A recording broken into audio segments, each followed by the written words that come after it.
5వ అధ్యాయం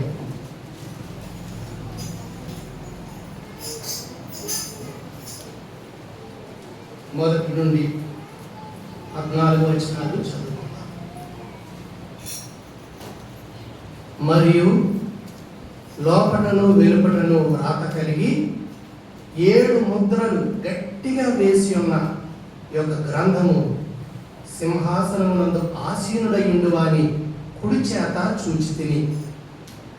మరియు దాని ముద్రలు తీసి ఆ గ్రంథము విప్పుటకు యోగ్యుడైన వాడెవడని బలిష్ఠుడైన యొక్క దేవదూత బిగ్గరగా ప్రచురింపగా చూచితిని. అయితే పరలోకమందు గాని భూమి మీద గాని భూమి క్రింద గాని ఆ గ్రంథము విప్పుటకైనను చూచుటకైనను ఎవనికి నీ శక్తి లేకపోయేది.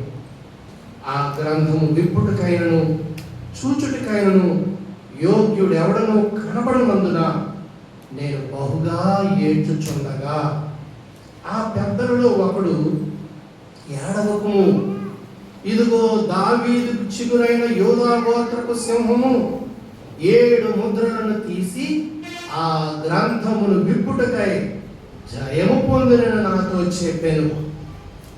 మరియు సింహాసనమునకును ఆ 4 జీవులకును పెద్దలకును మధ్యను వధింపబడినట్లుండిన గొర్రె పిల్ల నిలిచిండుట చూచితిని. ఆ గొర్రె పిల్లకు 7 కొమ్ములను 7 కన్నులను ఉండెను.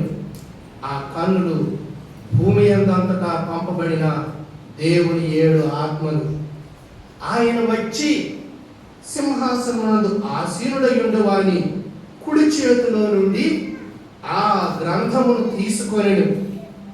ఆయన దానిని తీసుకున్నప్పుడు ఆ 4 జీవులను వేనెలను ధూప ద్రవ్యముతో నిండిన సువర్ణ పాత్రలను పట్టుకొని ఉన్న ఆ 24 పెద్దలను ఆ గొర్రె పిల్ల ఎదుట సాగిలపడిరి. ఈ పాత్రలు పరిశుద్ధుల ప్రార్థనలు. ఆ పెద్దలు, నీవు ఆ గ్రంథమును తీసుకొని దాని ముద్రను విప్పుటకు యోగ్యుడవు, నీవు వధింపబడిన వాడవై నీ రక్తమిచ్చి ప్రతి వంశంలోను ఆయా భాషను మాట్లాడు వారిలోను ప్రతి ప్రజలోను ప్రతి జనములోను దేవుని కొరకు మనుష్యులను కొని మా దేవునికి వారిని ఒక రాజ్యముగాను యాజకులుగాను చేసితివి కనుక వారు భూలోకమందు ఏలుదురని క్రొత్త పాట పాడుదురు. మరియు నేను చూడగా సింహాసనమును జీవులను పెద్దలను ఆవరించి ఉన్న అనేక దూతల స్వరము వినబడెను. వారి లెక్క కోట్ల కొలదిగా ఉండేది. అందరూ చెప్పండి. వారు వధింపబడిన గొర్రె పిల్ల శక్తియు ఐశ్వర్యమును జ్ఞానమును బలమును ఘనతయు మహిమయు స్తోత్రమును పొందనర్హుడని గొప్ప స్వరముతో చెప్పుచుండిరి. అంతట పరలోకమందును భూలోకమందును భూమి క్రిందను సముద్రములోనూ ఉన్న ప్రతి సృష్టము అనగా వాటిలోనున్న సర్వమును సింహాసనాసీనుడయ్యున్న వారికి గొర్రె పిల్లకును స్తోత్రమును ఘనతయు మహిమయు ప్రభావమును యుగ యుగములు కలుగునుగాకని చెప్పుట వింటిని. ఆ 4 జీవులు ఆమెన్ అని చెప్పగా ఆ పెద్దలు సాగిలపడి నమస్కారము చేసిరి. దేవుని మహాకృపలో ఈ ఆరాధన కొరకై ఈ దినము దేవుడు మనల్ని తోడుకొని వచ్చాడు. ప్రభువుని ఇంతవరకు పాటలతో మనసారా పాడి కొనియాడి వ్యక్తిగతంగా సమాజము మధ్యలో మనము ప్రభువుని ఆరాధన చేయడానికి కొద్ది మాటలు మనము విందాము. మొదటి సంగతులు ప్రభు అయిన యేసుక్రీస్తు ఈ లోకానికి వస్తాడన్నటువంటి ప్రవచనము ఆది కాండంలోనే వ్రాయబడి ఉన్నది. మానవుని తన స్వరూపమందు దేవుడు చేశాడు అని ఆరంభించబడింది. తన స్వరూపం ఎందుకు ఇచ్చాడో సృష్టిలో ఎవరికీ లేనిది, ఎవరి ఆలోచన కూడా అందనటువంటిది. నీ రూపము నీ పిల్లలకు ఉంటుంది. దేవుని రూపము మానవుడే కలిగి ఉన్నాడు. దేవదూతలకు ఇవ్వబడలేదు. దేవుని రూపం ఒక పాపి అయిన మానవుడికి దేవుడు అనుగ్రహించాడు. యథార్థవంతుడిగా మానవుని చేస్తే మానవుడే దైవ విరోధమైనటువంటి హేయమైనటువంటి దేవునికి వ్యతిరేకమైనటువంటి కార్యాలతో పతనమైపోయాడు. అందుకే మానవుని పతనాన్ని ఎవరు ఆ పతనావస్థలో నుండి తీయగలరు? వారికి ఏ నిరీక్షణ లేనటువంటి మానవాళికి అప్పుడే ఒక నిరీక్షణ. దేవుడు కన్యక ద్వారా వచ్చి వారి అపరాధములు పాపములు తన మీద వేసుకొని వారి కొరకు మరణిస్తాడు.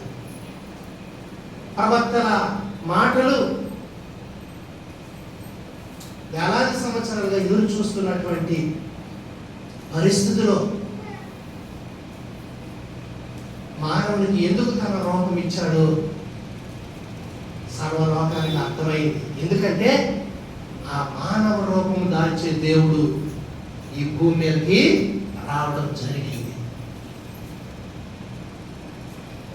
ఎందుకంటే అలా వచ్చాడంటే పుట్టిన మానవుల్లోనికి పాపం వచ్చింది కాబట్టి ఆ పాపాన్ని జయించలేక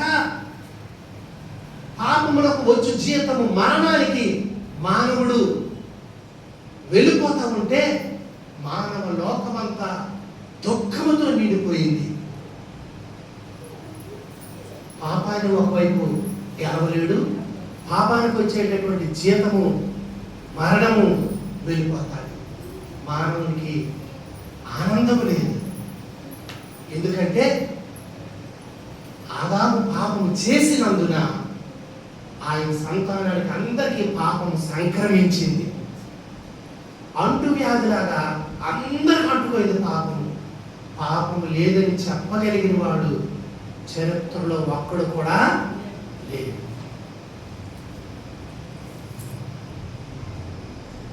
పరలోక సంఘటన ఇక్కడ 5వ అధ్యాయంలో ప్రకటన గ్రంథంలో మనం చదువుకున్నాం. ఒక గ్రంథం ఉంది పరలోకంలో, సింహాసనాసీనుడైన సృష్టికర్త చేతిలో. దానికి 7 ముద్రలతో కట్టబడి ఉంది. అది ఆ గ్రంథాన్ని విప్పడానికైనా చూడడానికైనా భూమి మీద కానీ పరలోకంలో కానీ లేకపోతే భూమి క్రింద కానీ ఎవ్వరికి శక్తి లేదట. ఏం లేదు, శక్తి లేదు. ఆ ముద్రలు విప్పాలంటే శక్తి కావాలి, యోగ్యత, ఆ శక్తి ఎవరికీ లేదు. కాబట్టి యోహాను ఏడుస్తూ ఉన్నాడు. ఎవరున్నారు అని బలిష్ఠుడైన దేవదూత ప్రచురించినప్పుడు ఎవరు కనబడనందున 4వ వచనము, ఆ గ్రంథము విప్పుటకైనను చూచుటకైనను యోగ్యుడు ఎవడను కనబడనందున నేను బహుగా ఏడ్చుచుండగా.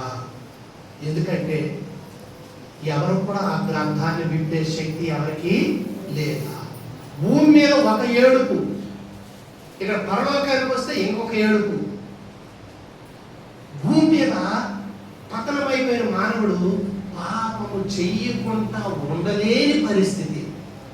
పాపాన్ని జయించే శక్తి ఏ మానవునికి లేదు. పాపము అందరినీ పట్టుకోయింది. తర్వాత మరణము అందరికీ సంప్రాప్తం అవుతుంది. ప్రేమాభిమానాలు పంచుకొని ఆనందంతో సంతోషంతో జీవిద్దామంటే ఎప్పుడు మరణం వస్తుందో, వేరు చేస్తుందో, సమాజం నుండి, కుటుంబం నుండి, పిల్లల నుండి, భార్య నుండి, ఇదొక భయం. ఈ రెండు భయాలు మానవ జీవితాన్ని బట్టి ఎప్పుడు కూడా మానవునికి నెమ్మది లేకుండా చేస్తున్న విధానం. ఏమాత్రమైన దైవభక్తి కలిగి ఉన్నాడు అయితే, అయ్యో నా దేవునికి తగినట్టుగా నేను బ్రతకలేకపోతున్నాను, నా జీవితంలో నేను చేయకూడదని పాపమే చేస్తానని దుఃఖము ఒకవైపు, ఎప్పుడు మరణం వస్తుందో, నేను చచ్చిపోతాను అనేటటువంటి భయము ఒకవైపు. ఈ రెండు భయాల మధ్య మానవుడు ఈ లోకంలో ఎన్ని ఉన్నా సరే ఇవి జ్ఞాపకం వచ్చినప్పుడు కృంగిపోతా ఉన్నాడు. ఇంటి పరిస్థితుల్లో భూమి మీద శక్తిమంతులు ఎవరు లేరట, పరలోకంలో శక్తిమంతులు ఎవరు లేరట, భూమి క్రింద కూడా ఇంకెవరైనా ఉన్నారంటే అక్కడ కూడా ఎవరైనా లేరట. ప్రియమైన దేవుడు అయితే యోహానికి ఒక శుభవార్త ఏమిటి అని అంటే 5వ వచనంలో ఆ పెద్దలలో ఒకడు, ఏడవకము, ఇదిగో దావీదు చిగురైన యోధా గోత్రపు సింహము 7 ముద్రలను తీసి ఆ గ్రంథమును విప్పుటకై జయము పొందునని నాతో చెప్పారు. ఎంత ఊరట! ఆ ముద్రను విప్పడానికి జయించిన ఒక ఆయన ఉన్నాడు. దేన్ని జయించాడు ఆయన? పాపాన్ని జయించాడు. ఆయనలో పాపము లేదు. మరణాన్ని జయించాడు. మరణం ఆయన బంధించలేదు. కాబట్టి పాప మరణాలు జయించినటువంటి గొప్ప దేవుడు. ఆయన జయిస్తే మనకేమిటి అంటారా? ఆయన్నే మనం విశ్వసించాలి, ఆయన్నే మనం నమ్ముకున్నాం. క్రికెట్ టీంలో ఎంతమంది ఉంటారు? టీంకి ఎంతమంది? 11 మంది.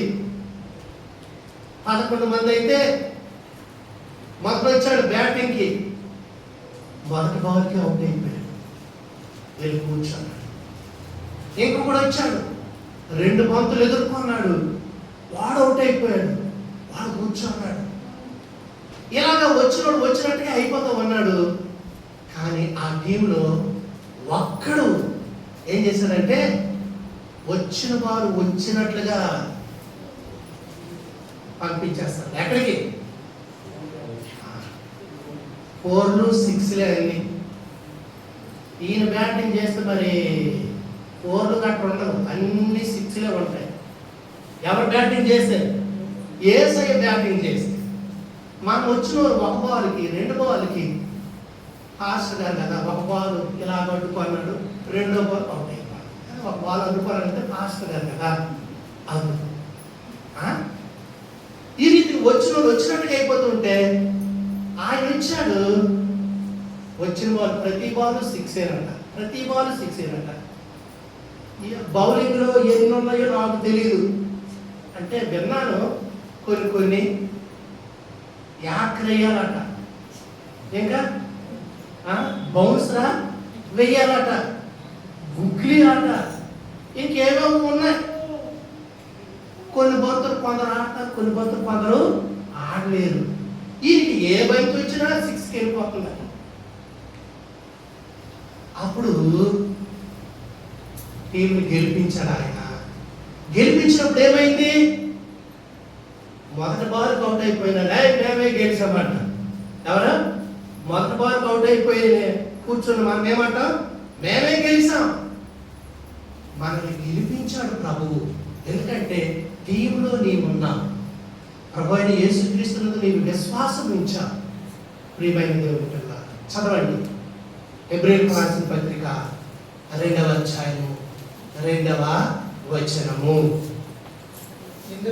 ఎందుకనగా దేవదూతల ద్వారా పలకబడిన వాక్యము స్థిరపరచబడినందున ప్రతి అతిక్రమము అతిక్రమం అంటే పాపము.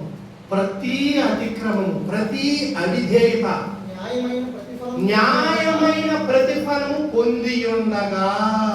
వినండి, ఇంత గొప్ప లక్షణము ప్రియమైన దేవుని పిల్లలారా, నీవు చేసిన ప్రతి దోషము, ప్రతి పాపము, దానికి న్యాయమైన ప్రతిఫలం నీకు ఇవ్వాలంటే ఏ శిక్ష విధించబడతాదో నీకు నీవే చెప్పు.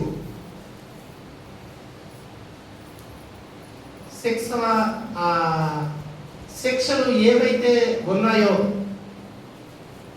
వాటన్నిటిని ఎంచుకుంటే, ఆ శిక్షలన్నీ చదివితే నా పాపానికి ఈ శిక్షలేమి సరిపోవు, ఎంతకంటే అధికంగా శిక్షించాలి అని అనుకుంటాం. అయితే న్యాయమైన ప్రతిఫలము ప్రతి అతిక్రమం, ప్రతి అవిధేయతకి న్యాయమైన ప్రతిఫలము నీకిస్తే నీవు చేసిన వాటికి నీకు ఏ గతి పడుతుందో ఒకసారి ఆలోచించు. అయితే శరీర ఆకారంతో దేవుడు పాప శరీర ఆకారంతో వచ్చింది, తన స్వరూపంలో సృష్టించింది, చెడిపోయిన నీ కొరకు తన మీద వేసుకోవడానికి నరుడుగా ఈ లోకానికి వచ్చి సిలువలో ఆ క్రయం చెల్లించాడు. న్యాయమైన ప్రతిఫలము ప్రతి దోషము అతిక్రమము పొందిందట. న్యాయమైన ప్రతిఫలము చెల్లించబడిందట. నీ పాపపు శిక్ష యేసుప్రభువారు భరించారు. నీ పాపానికి తగిన పరిహారము ప్రభువే చెల్లించాడు. ఎంత క్రయము? 49:9 కీర్తనల గ్రంథంలో రాయబడినటువంటి ఆ మాట చదవండి. వారి ప్రాణ విమోచన ధనము, నీ ప్రాణాన్ని విడిపించడానికి దేవుడు పెట్టినటువంటి క్రయము బహు గొప్పది. అమ్మా, ఎంత గొప్పది? అది ఎంతో గొప్పది, బహు గొప్పది. అది ఎన్నటికీ తీరక ఎవ్వరూ తీర్చుకోలేరు. అందుకే 2వ అధ్యాయంలో హెబ్రీయులకు రాసిన పత్రికలో ప్రతి అతిక్రమానికి, ప్రతి అవిధేయత న్యాయమైన ప్రతిఫలం పొందింది. ఆయన గొప్ప క్రయము చెల్లించాడు నీ కొరకు. కాబట్టి ఇంత గొప్ప రక్షణ అని చెప్పబడుతుంది. ఇంత గొప్ప రక్షణ, ఇంత గొప్ప రక్షణను మనం నిర్లక్ష్యం చేస్తే ఎలా తప్పించుకుంటాము? ఇంత గొప్ప రక్షణ, ఇంత గొప్ప రక్షణ అంటే నిన్ను విడిపించడానికి ఎంత గొప్ప రక్షణ అంటే, తన దేహమందు రక్తమంతా చిందించబడి మరణము పొంది తన రక్తమిచ్చి నిన్ను కొన్నాడు. ఎంత క్రయం ఇది! ఎంత క్రయమో అర్థమవుతుందా? ఇంత గొప్ప రక్షణ నిర్లక్ష్యం చేయ, నిర్లక్ష్యం చేయ. అందుకే అది ఎన్నటికి తీరక అట్లు ఉండవలసినదే. ఎవరు ఆ రుణం తీర్చుకోలేదు కనుక మనం దేవునికి కృతజ్ఞతా వందనాలు చెల్లించాలి. Praise the lord. కొంచెం పెట్టు. Praise the lord. రైట్.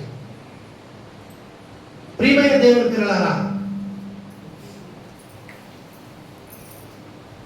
అమూల్యమైన రక్తం, నిర్దోషమైన రక్తం, గొర్రె పిల్ల వంటి క్రీస్తు రక్తం. వెండితోనూ బంగారంతోనూ మీకు విడుదల రాలేదు. అమూల్యమైన రక్తం అంటే దానికి విలువ ఎవరు కూడా చెల్లించలేరు. అంత విలువ పెట్టి, ప్రాణం పెట్టి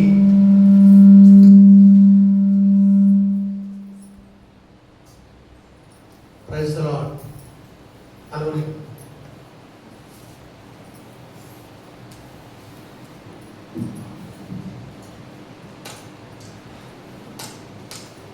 మనం కొనబడ్డాం కాబట్టి ఇంత గొప్ప రక్షణ అని చెప్పబడింది. శక్తిమంతుడైనటువంటి దేవుడు, యోగ్యుడు. నిన్ను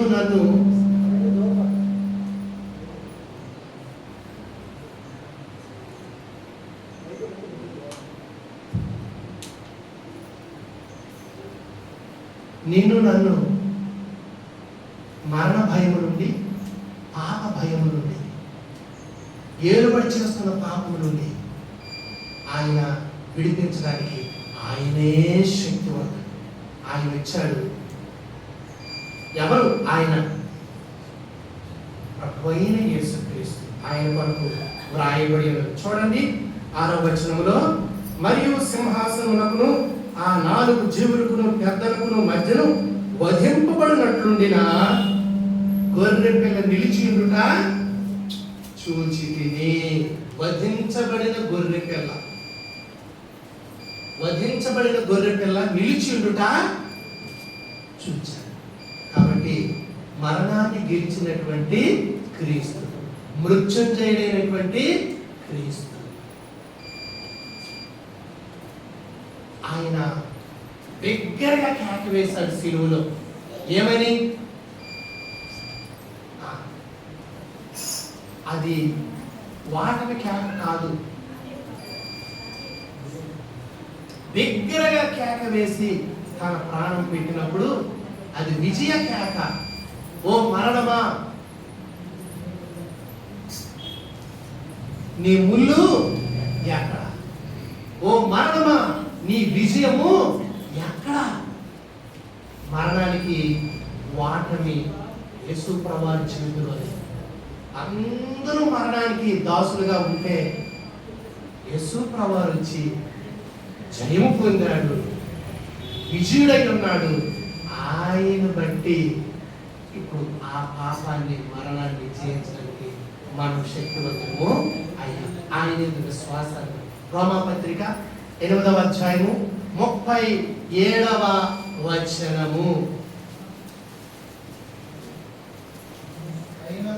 అయినను మనలను ప్రేమించిన వారి ద్వారా మనము వీటన్నిటిలో అత్యధిక విజయం పొందుచున్నాము. మరణమైన, జీవమైన, దేవదూతలైన, ప్రధానులైన, ఉన్నమైన, రాబోయే, ఇంకా ఏ విపత్తైనా, అధికారులైన, ఎత్తైన, లోతైన, సృష్టించబడిన మరి ఏదైనా ప్రభువైన క్రీస్తు యేసునందలి దేవుని ప్రేమ నుండి మనల్ని ఎడబాప నేరవని రూఢిగా. ఇదే మన విశ్వాసం. ప్రభు ప్రేమ నుండి ఏది మనల్ని ఎడబాప నేరదు. కాబట్టి జయము పొందింది. పెద్ద పాట పుస్తకంలో ఉంది, చూడండి. జయము పొందుమని యేసు చెప్పెను, పొందుమని యేసు చెప్పెను, జయించు వారే రాజా పొందెదరు, జయించు వారు రాజా పొందెదరు.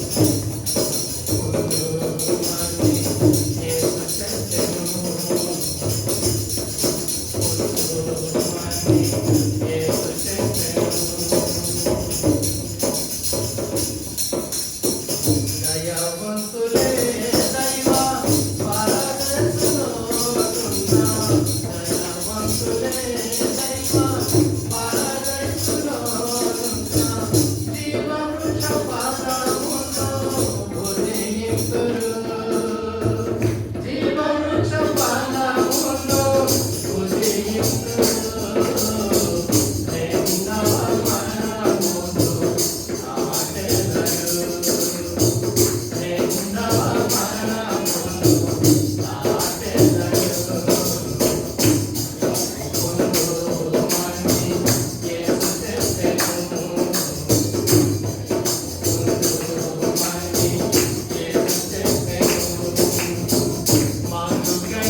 ఇప్పుడు మన నాయకుడు పాపాన్ని జయించేశాడు, మరణాన్ని జయించేశాడు, వాటి మీద నీకు అధికారము అనుగ్రహించాడు, జయించు అని చెప్పాడు.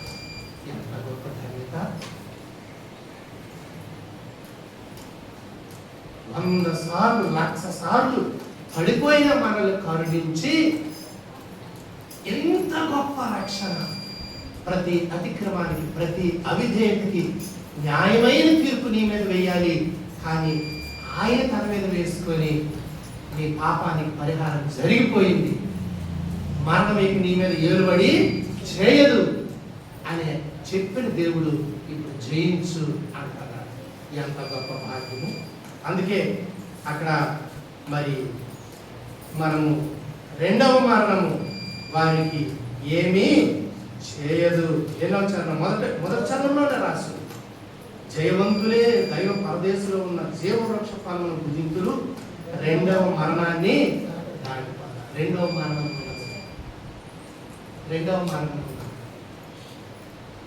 ఒక మరణమే. మనుషులు ఒక్కసారి పుట్ట మరణించాలా, తీర్పు జరుగును అని గమనించారు. క్రీస్తునందున్న వాడికి మరణము మహిమలో ప్రవేశానికి మార్గము, భయంకరమైనది కాదు. ఎంత గొప్ప భాగ్యం. అప్పుడు ఏం జరిగింది? ప్రకటన గ్రంథం 5వ అధ్యాయం దైవవాక్యంలో ఆయన వచ్చి 7వ వచనం, సింహాసనం ముందు ఆసీనుడైన వాని కుడి చేతిలో నుండి ఆ గ్రంథమును తీసుకొనెను. ఆయన దానిని తీసుకున్నప్పుడు ఆ 4 జీవులు వీణను దోప ద్రవ్యంతో నిండిన సువర్ణ పాత్రలు పట్టుకుని ఉన్న ఆ 24 పెద్దలు ఆ గొర్రె పిల్ల ఎదుట సాగిలపడి, తప్పు తప్పు తప్పు, తండ్రి అయిన దేవుడు సింహాసనం మీద ఉన్నాడు, గొర్రె పిల్లకి మీరేమి సాగిల పడతారని అక్కడ ఎవరైనా అడ్డగించారా? కుమారుడిని ఆరాధిస్తుంటే తండ్రి ఆనందిస్తున్నాడు. ఆయన యోగ్యుడు, వధింపబడిన వాడై తన రక్తమిచ్చి ప్రతి వంశంలో, ప్రతి జాతిలో, ప్రతి ప్రజలు దేవుని కొరకు తన రక్తమిచ్చి మనుషులు కొన్నాడు. సంఘం అంటే ఎవరు కొన్నారు? దేవుని రక్తము చేత కొనబడి లోకములో నుండి ప్రత్యేకించుకున్న వాళ్ళే దేవుని సంఘం. ఇంకా నీవు లోకంలో ఉంటే దేవుని బిడ్డవు కావు. రక్తమిచ్చి కొనుక్కున్నాడు. గొర్రె పిల్ల ఎదురు సాగిలపడ్డారు.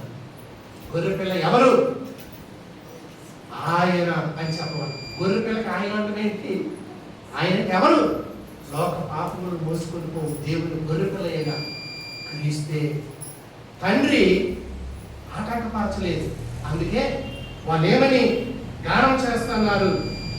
ప్రియమైన దేవుని పిల్లరా, ఇది మొదటి చిత్రం అయితే, రెండవ చిత్రము ఆ యొక్క పెద్దలు గొర్రె పిల్ల ఎదుటే సాగిలపడ్డారు. 9వ వచనం కిందకి చూస్తాం. ఆ పెద్దలు, నీవు ఆ గ్రంథము తీసుకొని దాని ముద్రను విప్పుటకు యోగ్యుడువు, నీవు వధింపబడిన వాడువై నీ రక్తం ఇచ్చి ప్రతి వంశంలోను, ఆయా భాషను మాట్లాడే వారిలోను, ప్రతి ప్రజలోను, ప్రతి జనంలోను దేవుని కొరకు మనుషులను కొని దేవునికి వారిని ఒక రాజ్యముగాను యాజకుడుగాను చేస్తూ గనుక వారు భూలోకమందు ఏలుదలని కొత్త పాట పాడు.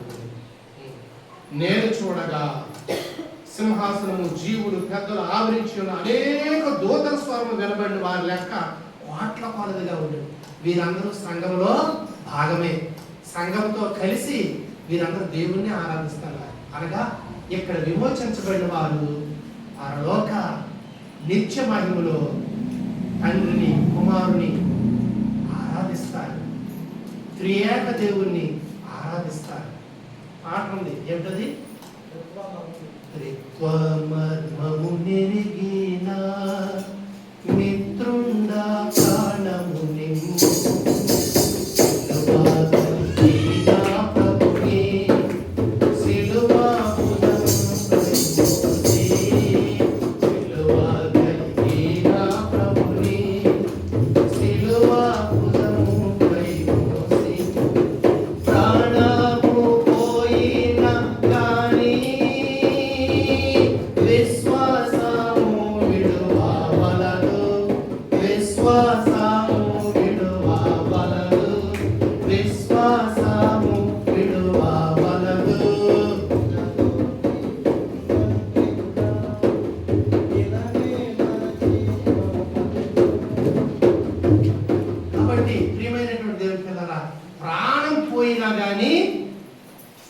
విశ్వాసము విడువవలదు. ఉందా? తీసావా? త్రిత్వ మర్మము ఎరిగిన, త్రిత్వ మర్మము 746 747 నాకేం తెలుస్తుంది? 47. 47. ప్రతి లెటరు స్పష్టంగా వినపడాలి. ప్రతి లెటర్ స్పష్టంగా వినపడాలి. 7 నువ్వు అక్కడ 747 చదవండి. ఎన్నో చరణం అది?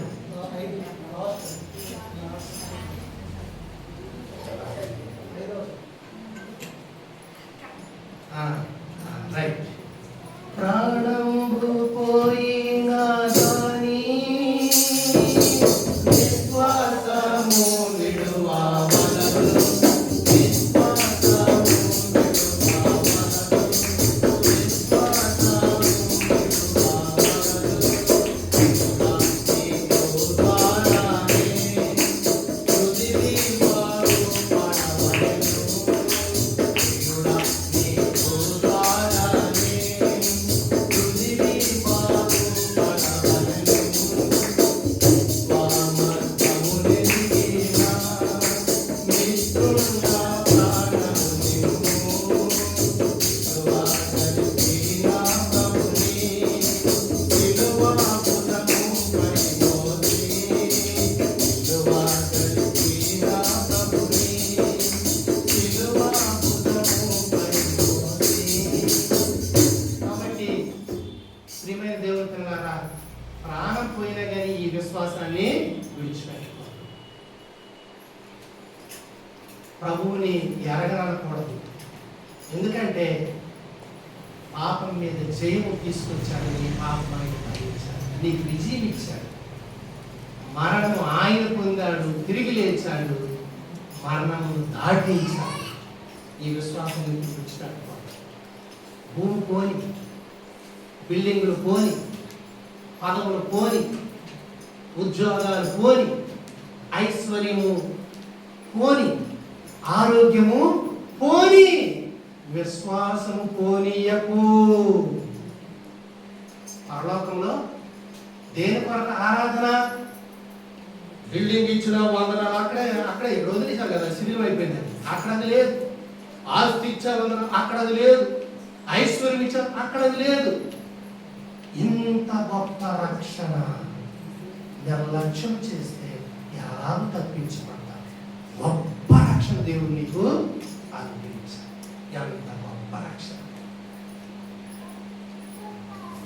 చూచేదంతా నశించిపోతుంది, చూడనిదే నిత్యము నిలుస్తుంది. నీ కంటికి కనబడినవన్నీ కూడా గతించిపోతాయి. నీ విశ్వాసమే నిలుస్తుంది. విశ్వాసం అన్నది నిరీక్షించు వాటి యొక్క నిజ రూపము. అదృశ్యమైనవి ఉన్నాయని చెప్పడానికి రుజువు. నీవు చూసినవన్నీ నశించిపోతాయి. ఏ దేవుని చూడక విశ్వసించావో ఆ ప్రతిఫలం నీవు పొందుతావు. కాబట్టి అన్ని పోగొట్టుకో, ఆరోగ్యం పోగొట్టుకో, చివరికి ప్రాణమైనా పోగొట్టుకో, విశ్వాసాన్ని మటుకు జాగ్రత్తగా పట్టుకో.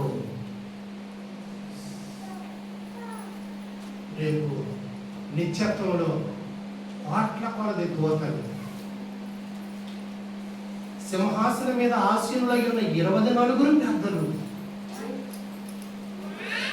4 జీవులు సింహాసనాసీనుడై ఉన్న వానికిని గొర్రె పిల్లకును మా రక్షణకై స్తోత్రమని దగ్గరగా చెప్తాను. 7వ అధ్యాయం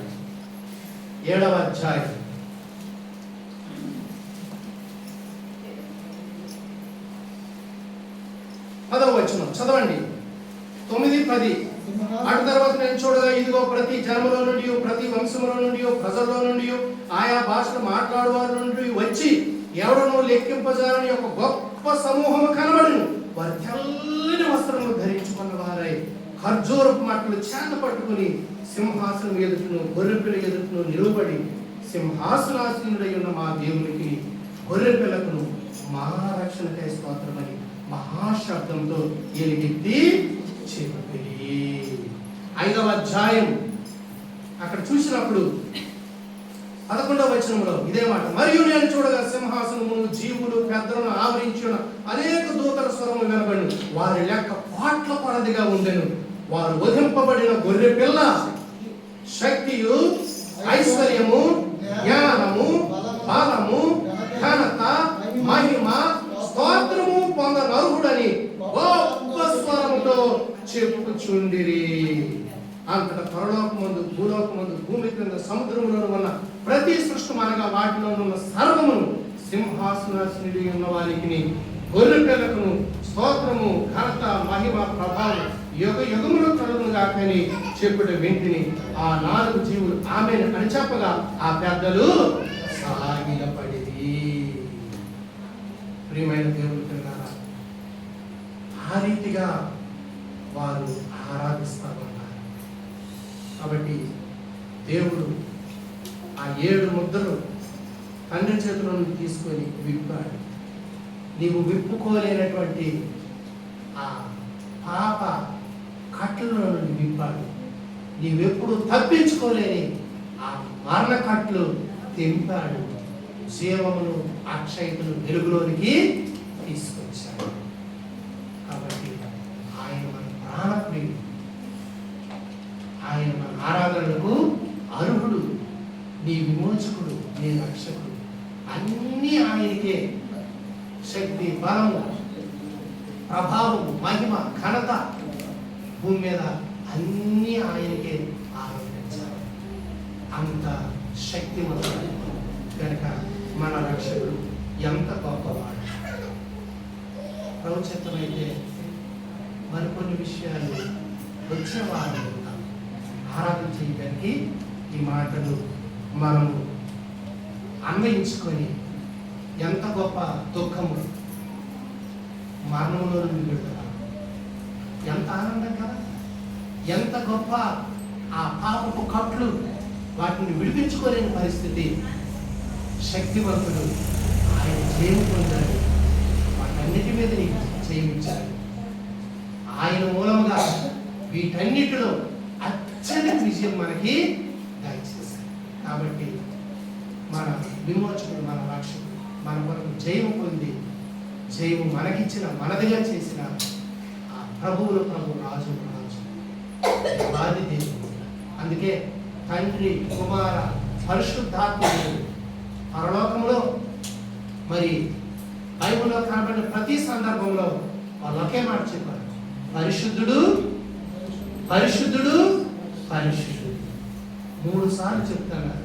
తండ్రికి, కుమారుడికి, పరిశుద్ధాత్మ, త్రియేక దేవుడికి పరిశుద్ధుడు పరిశుద్ధుడు పరిశుద్ధుడు. ఒకసారి మోకరించండి, ప్రార్థన చేసుకుంటాం. ఆరాధనలకు యోగ్యుడకు, ఆరాధనలకు యోగ్యుడకు, స్తుతి గీతములకు పాత్రుడవు, స్తుతి గీతములకు పాత్రుడవు. ప్రభు యేసు నిన్ను పూజింతును, ప్రభు యేసు నిన్ను పూజింతును, మనసారా నిన్నే కీర్తింతును, మనసారా